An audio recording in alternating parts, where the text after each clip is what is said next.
Hey everyone, so usually I don't cover developer radios, but after reading this specific developer radio, I had to say something about it. So normally these developer radios, they just talk about new quality of life systems, but after reading what they put in the beginning of this developer radio, I just had to cover it. So basically, this new developer radio announces actual new endgame content and systems that are permanent in 1.6. Now, I know they released Simulated Universe, but I did kind of cover Simulated Universe's problems in a different video, but basically, that one is just one time and you're done, right?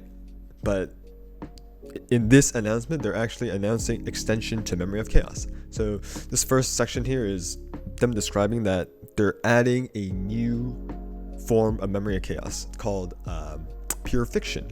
And normal Memory of Chaos is just the typical time limit, clear within the time limit, right? But in this new Pure Fiction, it is not clear within a certain amount of cycles, but in a certain amount of cycles, just kill as many enemies as you can, and as when you kill more enemies, you get more points, and once you get enough points, you'll get however many stars or whatever. And I think this is great because I know a lot of people don't really like the time limit thing, and this is just okay. You have a time limit, but it's kind of like infinite, right? You just clear as much as you can. It's actually a much different form of endgame content that I think we may or may not have to optimize for, depending on how difficult the score to achieve for max stars is.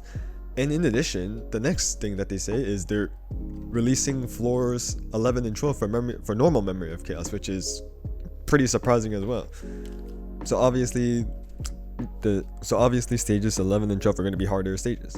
And these are great changes because pretty much the problem with endgame in Star Rail, in my opinion, is that it's just too easy. Like even in floor 9 and 10, where it's supposedly the hardest content in the game, I feel like once you have a certain level of investment and you understand team building, there is pretty much no DPS check. The amount of cycles that you have to clear by is very lenient, and pretty much the only thing that you have to worry about at the end is just a comfortable clear so you don't die. Now, how do these two new systems address this? Well, 11 and 12, obviously, it's just a strict, more difficult stages, so hopefully it'll be hard enough so that we have to optimize for damage a little bit more.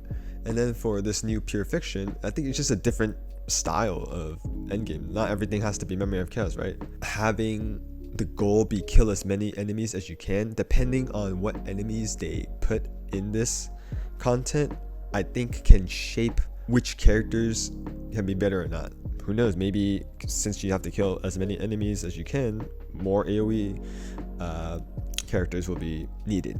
But in contrast, they can also just have it so they only have bosses and you need to kill as many bosses as you can, just single target. And in that case, hunt characters will be really good. They can kind of do anything they want here. I'm going to just have a little bit of reservations as always. This new difficulty, we'll have to try it out first. Like this, for example, this Pure Fiction, if the amount of points that you need to get full stars is actually really low and you don't really need to optimize, then in the end it's not really that hard. And same goes with stage 11 and 12. We just don't know how hard these stages are going to be. So I think in the long run, if they continue releasing more powerful characters, I can definitely see this quote-unquote new difficulty not being actual difficult in the future, and in addition may or may not be promoting power creep, especially with the stages 11 and 12. But just the one thing that I really like about this is it's just actual endgame updates.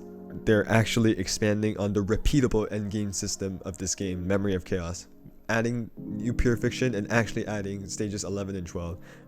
Just a reminder, this is in version 1.6. This has only been 6 patches of Star Wars, and we're actually getting expansion of endgame content. Meanwhile, Genshin Impact, 3 years, and Abyss is still the same. Like, please, I just want new endgame in Genshin as well, but you know, that might not happen. And because of that, I'm just very surprised that they're already releasing new endgame systems in Honkai Star, and I'm just grateful that for anything that they put out, just anything new, any expansions, that'd be great. And other stuff is just other quality of life. I love this one. Like Forgotten Hall stages like 1 through 8 is pretty irrelevant. Just let me skip it, man. I don't want to spend all my time manually doing 1, 2, 3, 4, 5. Yeah, finally skip it. Retry button, always great, and some other stuff. This just shows that they're gonna alternate between the two, Memory of Chaos and the Pure Fiction, but they will overlap. So you'll have more time to complete the endgame. So cool. Other than that, reward optimizations, relic optimizations, cool. But yeah, just mainly wanted to cover this announcement of new endgame. Excited to see how this is implemented and how difficult it will be when it goes live.